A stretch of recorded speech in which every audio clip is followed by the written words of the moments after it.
Vibha is presently the curriculum and instruction lead at Rocket Learning. While her background was in journalism, she began her professional journey as a fellow for India and then remained committed to the education sector. In the past, she has been involved in teaching, first as a Teach for India fellow and then at Shibumi School, known for alternative education. She then pivoted to her main area of interest in curriculum design and development and has worked in such roles at non-profit organizations like Nekshala Trust, Open House, and Going to School. Today, Vibha will help us deconstruct careers in the education sector and dive deeper into roles that she has an expertise in. Thank you for joining us, Vibha. I'm really looking forward to this conversation. Thank you so much, Mansa. I'm looking forward to it as well. As introduction, maybe you can talk about Rocket Learning and the work that they do and what your role at the organization is presently. Definitely. Rocket Learning is an ed tech social startup. So, research has proven that around 90% of the child's brain development happens in the first about 8 years of their lives. So, what we also know is that if given the right kind of environment and the right kind of support during these early years, theoretically, it should be possible for us to eliminate the kind of gaps we see in the later years of the education system. So a child who has had a strong foundational program, research tells us that she or he is likely to be better prepared to handle the demands of the rest of the schooling journey.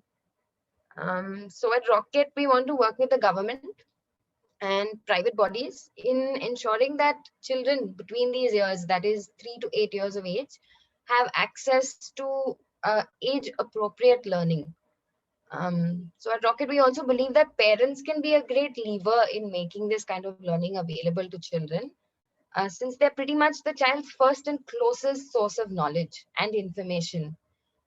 Yeah, so I currently lead the curriculum and instruction at Rocket Learning. So given our work is in the ed tech sector, this instruction currently sort of manifests itself in the form of a home-based digital content that we disseminate through a WhatsApp based technology platform. So we know people saying the communities that we want to work with, and if we want to reach the scales that we want to reach, it's better. I think we think it's most appropriate to reach them on a platform that they're already very familiar with, which is why our focus is a lot on WhatsApp currently. And so currently my role involves working with our fantastic team to kind of identify what are the best practices in early childhood education and creating digital content that is simple, that is contextual. So when I say contextual, it could be in so many different ways. It's in the language that we use, in the kind of materials that we recommend that the parents should use or work with, and just meaningful for both our parents and the system that we are working with. So currently we work with two kinds of systems. One is the Anganwadi system, and simultaneously we also work with the school system. So there it's the preschools and the regular schools. Sounds like a very interesting role, and you're doing some important work as well, like something that's much needed. And also, it's a very niche role, right? So I know that your journey to reach here and decide on this would have been quite interesting. So, for our audience, could you share how you first came about to be interested in the space and what your journey has been like? So like you said, Mansa, I studied journalism in college, and I guess at that point I really enjoyed writing. Um, but most mass media courses, at least whatever I know of, kind of leave you as a jack of all, master of none kind of thing. So by the time I was done with my bachelor's, I didn't feel quite prepared with with the skills I would require to enter the journalism industry. But I knew I wanted to work in the development sector. I knew I wanted to work with communities. So I took up the TFI fellowship at that point. So for those of you who don't know what the Teach for India fellowship is, it basically is a network where where Teach for India hires young or not so young folks who are interested in working as teachers. So you do a 2-year fellowship where you teach in a classroom as a full-time teacher for 2 years. And typically these classrooms might be in urban slum communities. Yeah, I think that's where the journey started. And while I had no intentions of like working in the education sector for so long, or that may not have been the motivation at first, I realized while I was there that I really enjoyed thinking about learning. So then I went on to take up further roles in curriculum at other organizations after that. Okay, moving on to questions about the education domain as a whole, trying to understand, what are the potential careers in this space. I think you'd be the perfect person to ask this question. Could you share a little bit about the universe of ways in which someone interested in the education domain can contribute to this space? That is, the different roles that exist for somebody who wants to enter and contribute to education. Right. I think the education sector is currently booming, right? Like we're constantly Yeah. hearing about a lot of it, and particularly the education technology sector almost. So Yeah. I think that universe is like really quickly expanding, and I think it's expanding in a way that it's creating roles that maybe we want, which are quite novel. So I think almost in the way that someone who is interested in education, it's like, what one would have done in advertising a few years back, like you're creating this kind of content that's like exciting and at the same time communicates a certain idea. So that universe is of course greatly expanding. Personally, I'm a big fan of theory. So, I mean, not that everyone has to kind of pursue this path, but I think it's really great to spend some time really thinking through the sector that you're working in, right? When we say we want our children to be educated, what does that mean? So, what do we want for them? And how does that impact their relationship with the rest of the system, right? So how does that impact their economies? How does that impact communities? How does that impact culture? I think those things are really nice to spend some time thinking about. But that may not necessarily be the starting point, like I think it's great to just dive into something. So if you're interested in the education sector, I think just pick whatever role you feel most suited for. So whether that's operations, actually teaching, or just working in a team where folks are working on curriculum design, any of these things. So I definitely think a sector is just the area that you're working in, right? So if you're interested in the education sector, doesn't mean you have to come here with an expertise in pedagogy or teaching or anything of the sort, which is something that I'm interested in the education sector. For me, I think the most exciting part is thinking about how do children learn and to try and make it possible to facilitate that learning, whether through a teacher or through technology or through videos or through content or whatever that might be. And as a teacher myself, like, so for me, that is the exciting part of being in the education sector. But you could come in with pretty much any skill set, right? Like even Rocket Learning as an organization doesn't just function on my instinct on what instruction ought to be. There are folks who work on the field, they hear what the children, what the parents are saying about the content. So they come in with a certain ability to build relationships, an ability to do a certain kind of research. And the information they provide us really feeds back into the kind of instruction our content team works on. And similarly, there are folks who build relationships, who are good at strategy and all of that. So they build relationships with the government bodies, um, with the other not-for-profits and organizations working in this space, and what they learn from there, the kind of requirements of the system, the demands of the system, that once again feeds back into what we do. There are folks that are really great at research. So they help with the M&E, with helping us understand, like, is this form of instruction achieving the goals that we want to achieve, right? So I think you can come in with any set of skills and be interested in the education sector. So I think maybe the more key question is to understand what is the skill that you want to develop for yourself in your career journey, possibly. Right. So if, let's say, somebody is interested in the cause, but given the wide range of opportunities that exist, they are not sure as to where they can start the journey. So that's the recommendation that you would have for them, right? It's probably better to concentrate on the skill to begin with. Yeah. And I think there are just so many organizations, right? There's no dearth of it at all anymore. And there's definitely space for anyone who's willing to contribute and contribute with good intentions, So there are so many organizations that you can just reach out to. So personally, I think the best start to developing a strong understanding of any sector is to work in what is considered the most bottom tier, right? So like whether it's the field work or whether it's someone who does the actual teaching. Again, I don't think this is the actual bottom. I'm just saying it's considered the bottom, right? It's where you genuinely work with uh, end yeah, stakeholders. where you actually gain your strongest learnings from, I'd say. Like, you spend a lot of time Yeah. on the field talking to the people that you want to work with, and you realize, you go into these environments with so many assumptions. I think as anyone who's grown up in, say, an upper class urban home, we also carry a certain key, things aise hone chahiye. Their lives should be like this. They should do this. And I think it's great to work in that environment because so many of those things are broken, because you understand their lives so much better. You understand the limitations, their culture, the context, the richness of their language. So many things you learn when you're working on ground. So I think that is absolutely invaluable. And it's, in my opinion, the best place to start. I agree too. And I think that's the same for any sector.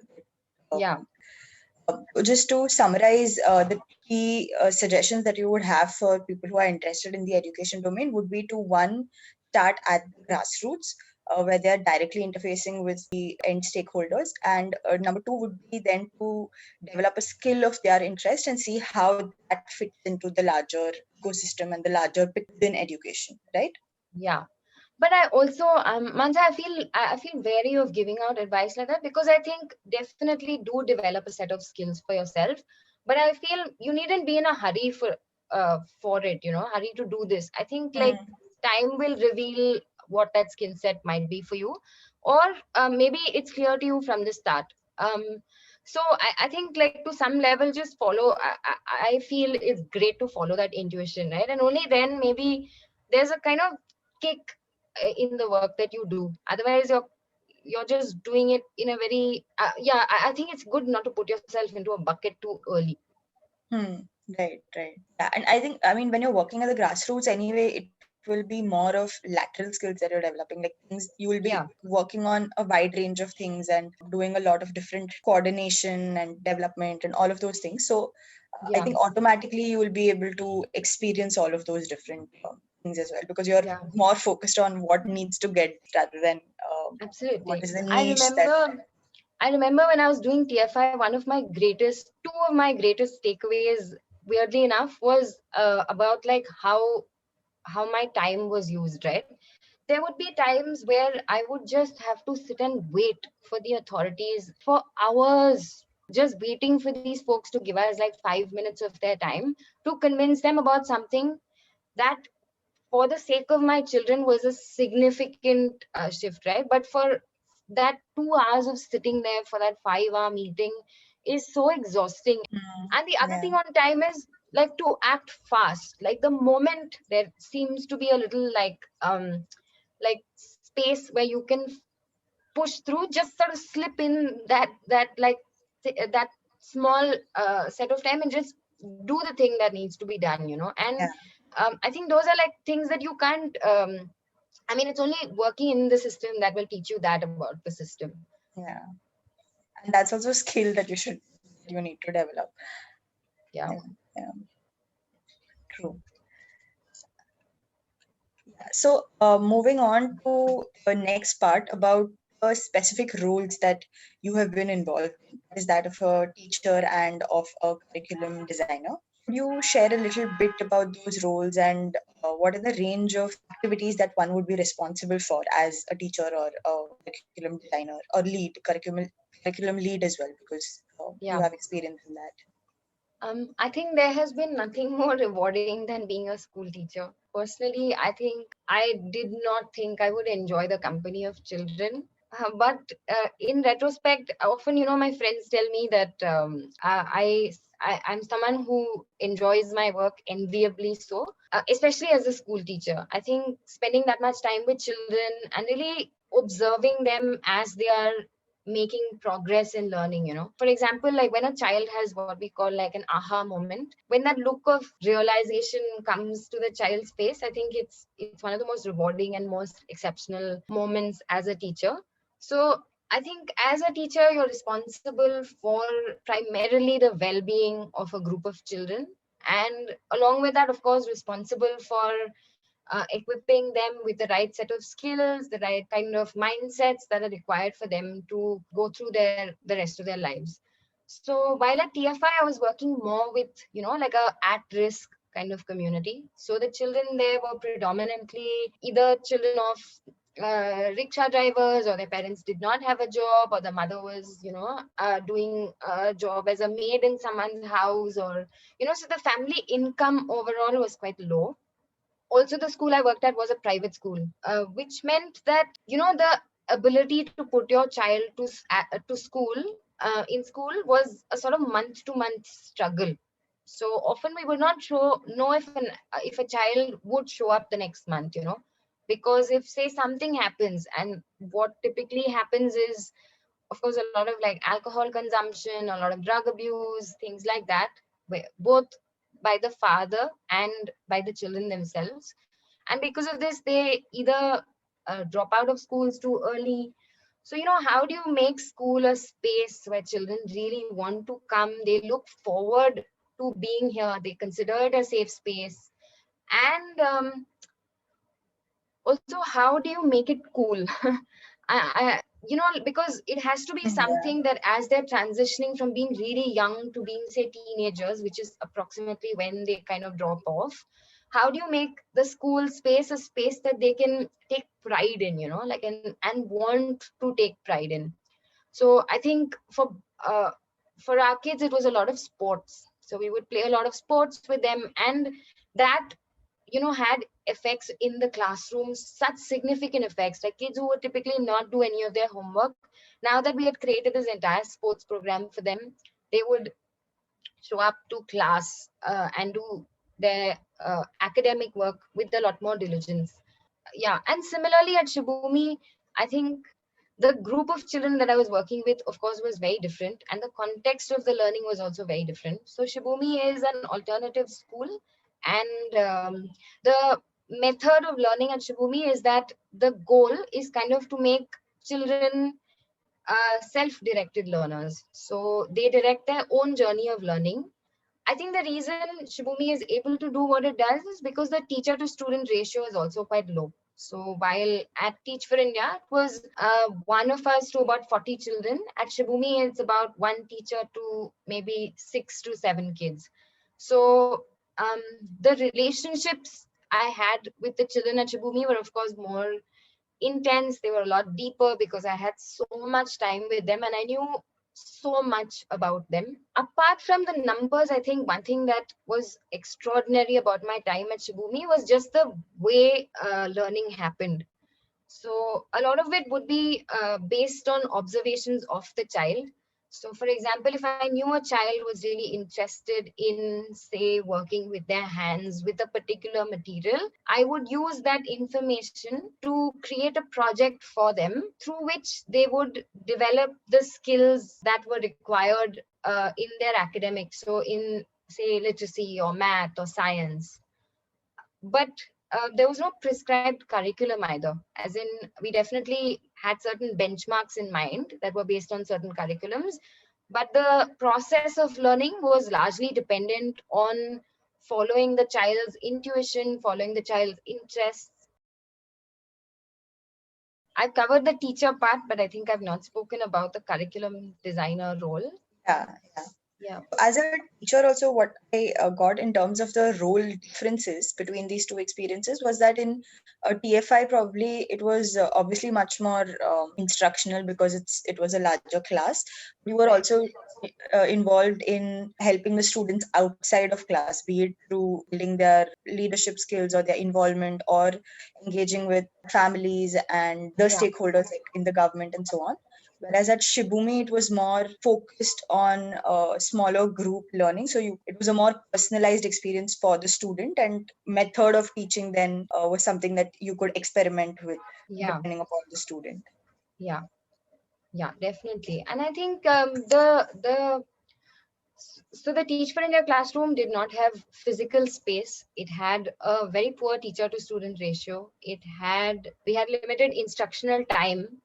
And so ways in which you had to be creative, like I said, had to be sort of totally out of the box, right? Like if I wanted a child to do math really well, I had to play sports with him at 6 in the evening.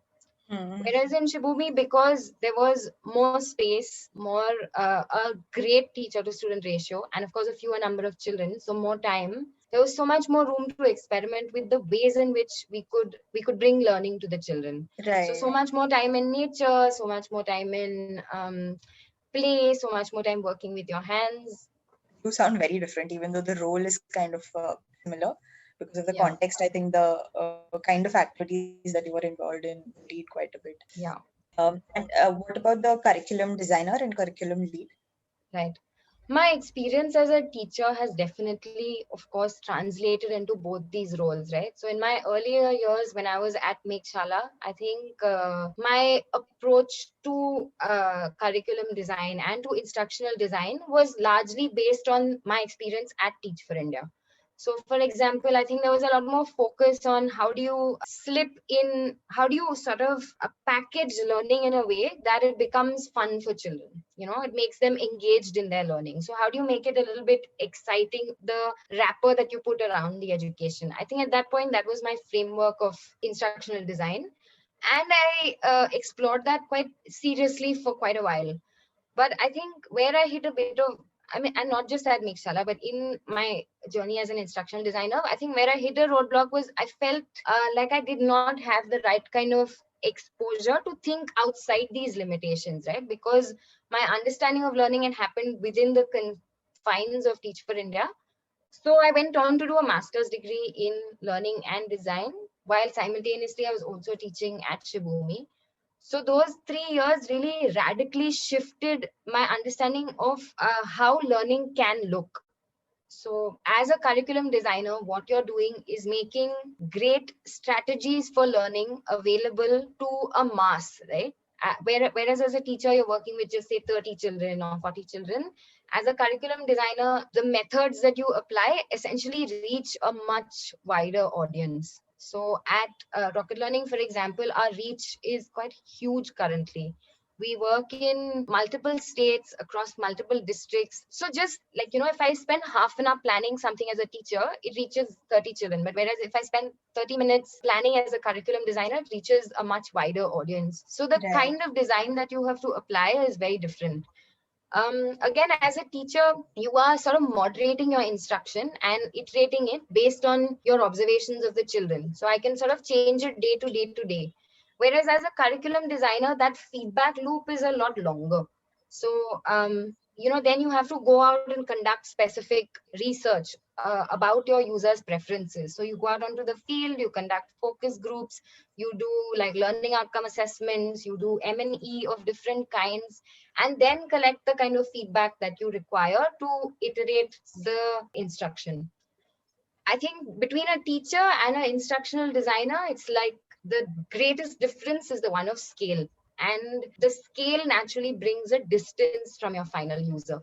So I think those are like really create like exciting challenges, especially because I think there's no escaping scale, right? Like India has a population of like massive numbers. So we do need to reach many children and we do need to reach them fast. And we do have to be really creative about it. So, yeah. And I think the difference in scale also brings about the vision of work that you mentioned. For example, as a teacher, you would be involved in collecting the feedback, establishing that loop, conducting the assessments, etc. But probably as a curriculum designer, you have other teams working on those verticals, where they are conducting M&E at scale, they are doing the data analysis and then feeding it back into your process. Yeah, definitely. Right. So, what skills would you emphasize as key to work and grow and be successful in both of these roles? And would you have any thought on how young professionals can build their skills in towards working in these roles? I think, like you said, right? Like in any professional setting, which is more like companies.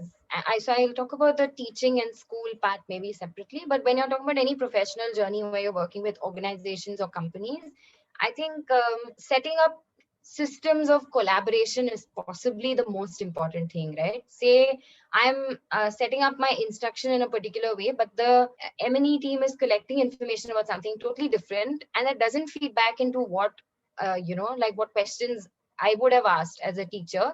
Then there's a huge gap. So I think as you grow older, learning effective ways of collaborating across different teams, across different domains, across different skill sets. So how do you as say an operations person learn to work with someone in research, or how do you as an operations person learn to work with someone in who's like me interested in say pedagogy and instruction.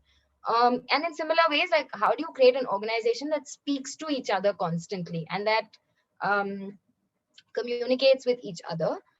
Yeah, I think that is definitely one of the more crucial skills as you grow in your professional journey. Right. As a curriculum designer, like I've said before, I definitely have a strong bias for theory. So I think the greatest tool I have as a curriculum designer is the fact that my practice is informed by theory and my theory is refined by my practice. I think the correct word here is like praxis. So how does that constantly inform each other? So what I'm doing in practice, how does that inform my theory or refine my theory, and how does the theory I have studied inform my practice? Of course, I think this is relevant across any sphere, right? Whether you're working in medicine or education or like as a researcher or any profession. I think that constant feedback loop is super important. And I think one thing that definitely energizes me is the people that I work with. I think it's incredible to seek out people with whom your vision aligns and to sort of build something together in collaboration with each other. Right, right. What about skills in terms of being a teacher? Something, I Yeah. mean, any thoughts about what aspirants should focus on over there? Yeah. I think again, it's what kind of environment are you a teacher in? For me, once again, like I said, this thing of praxis is relevant across all spheres, right? So as I'm working with a child, I can get quite caught up in wanting to make sure he knows his numbers. Whereas if I have that time to sort of set back and create a reflective thinking process, then different things come up. I think, you only learn teaching by doing it. I think it's one of those things. In my early years as a teacher, I really thought it was like theater. Like I would write this whole script. I knew what I wanted to teach. I would write this whole script. I would create, and at one point we got PowerPoint. So we got these projectors. So I would like create this PowerPoint, then I would go and perform, and I would start my performance with a joke, and so many days you flop, the kids are like, "Ye kya bol rahi hai?" And then as you keep doing this, you learn, you refine yourself, you try something different the next time you come in. If the first time you created a game, next time you come in with something different. You really have to be on your feet as a teacher at all times. The level of responsibility is like being a mother to like 40 children, that's quite a massive responsibility. So I think it's definitely a profession that you learn along the way. But once again, it's totally crucial even then to be, in my opinion, to be informed by some level of theory and research. I think Viva, you actually covered the next question that I was going to ask also, that what type of people thrive in such a role.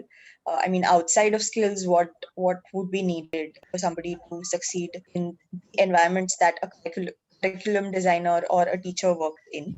Yeah. But is there anything that you would like to add? I think as a teacher, the one thing, of course, you have to learn is to be patient both with the child and yourself. So, I mean, while a lot of other like professional skills are crucial, I think you definitely need to learn to be patient both with the children and with yourself.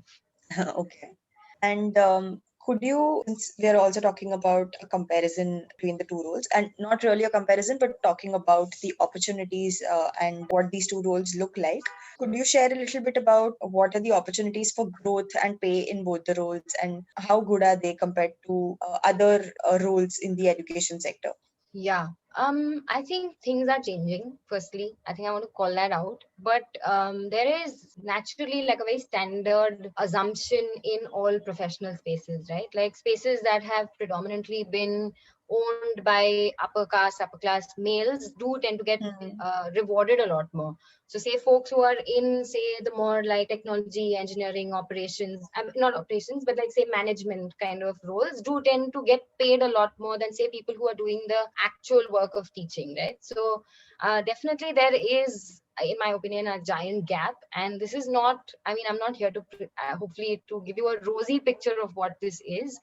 I think teaching is the most rewarding, the most fundamental, and the most crucial profession, but largely it does not pay well. And I think that's a pity. I think we are not investing in some of our most crucial resources. Yeah, so that I think is a bit bleak. But across more professional spaces, I think there's a lot more acknowledgement of softer skills. Like, I think, say, 10 years back as a curriculum instruction designer, I may not have, had a very meaningful career. Like, it would have been some kind of, NGO job, wo to NGO mein kaam karti hai, kind of. Like, it would be that like jhola wearing image of me.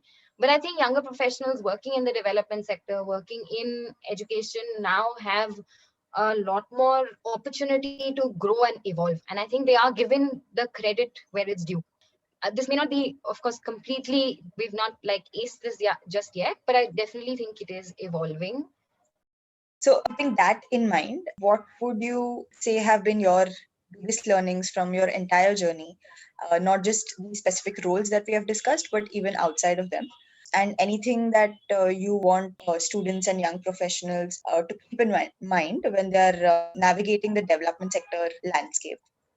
Right. A lot of things you have already shared, but maybe you can just highlight 2 or 3 things that you would want to convey to the listeners. Definitely the reflective practice that I said earlier, right? I think that is key to being in the development sector. And I mean, naturally the education sector, I think it's crucial for all folks to be informing their practices with strong theory, strong research, and to constantly evolve their practice based on this. So I think that is definitely my most meaningful advice. And apart from that, I think it's, like I said, be patient, be kind, both with yourself and the people that you're working with. It's not, it's not like, aaj aap kuch karoge, and, tomorrow suddenly all the children of India are going to be educated. It's not like that. And so it's going to be a very confusing, almost very uncertain terrain. So I think just be kind to yourself and the environment that you're working with, maybe. Yeah, that's all, Mansa. Those are some really great takeaways, and I think applicable for anybody who wants to work in this space, not just in the education one, but even otherwise. So thank you so much, Vibha, for everything that you've shared with us. And it was great having you here. We are very grateful for all the time and thoughtful answers that you've given us. Yeah, thank you so much, Mansa, for having me and for asking me all these questions. I think very rarely do I articulate these things the way I did just now. So I think it was interesting for me also. Thank you so much.